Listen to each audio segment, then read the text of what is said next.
Good morning and welcome back. It's now 8:15. Tens of thousands of Americans live with FTD or frontotemporal dementia. The disease strikes early, typically in the 50s, and sometimes as young as 45. It attacks the parts of the brain that control thinking, reasoning, and emotions. A new study suggests lifestyle changes might help slow the disease progression. Here to tell us more about this is UF health neurologist Dr. Crooks. Thank you so much for coming in.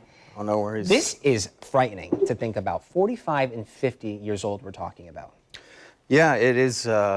It's something very scary. And, when we talk about dementia, oftentimes you think about, somebody who's in Great-grandma, great-grandpa. Yeah, or great-grandpa. Maybe grandparents, yeah. Right? Mm-hmm. But not mom or dad at 45 or 50. No, and that's what makes it so scary.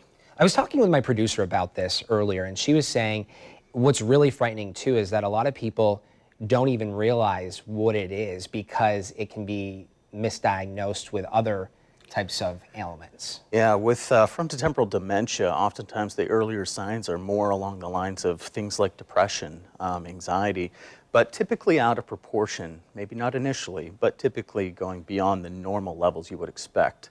And so it can be underdiagnosed or may not be recognized until more into the symptom. So we're talking about unable to concentrate, abrupt mood swings, severe mood swings?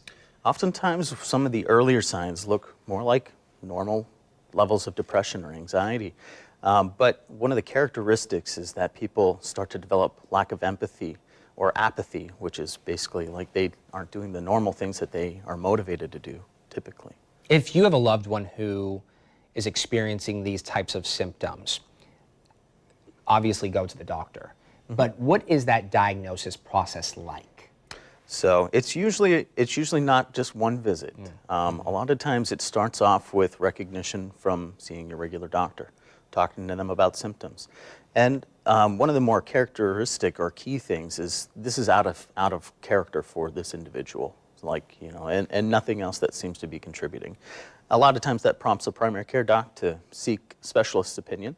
Then you may see a neurologist, but oftentimes it requires a battery of tests, imaging, evaluation, doing cognitive evaluations, and sometimes it may be a process of a year or more. And a positive confirmation of having FTD, what is life like from that point out, prognosis? So in general, everybody progresses a little bit differently. Generally, they consider the better part of a decade to be from the time of recognition to the time of later stages, where people are more dependent, may need nursing care. But it can go longer than that, even into the second decade. But wow. Well, we're going to end this on a good note, and that is a new study suggests lifestyle changes might help slow this disease, its progression.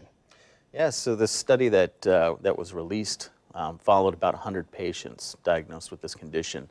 And what they showed is that a fair number of these patients that were most active and had active lifestyles seemed to have slower progression of symptoms. And really, they didn't see that there was any stop of the atrophy that happens in serial imaging on MRIs, but functionally they did much better. And so this kind of goes along with the axiom that we've been saying to all patients who have cognitive disorders, including Alzheimer's, is that an active lifestyle is healthy for the brain, but not only that, the rest of your body. Your body as well.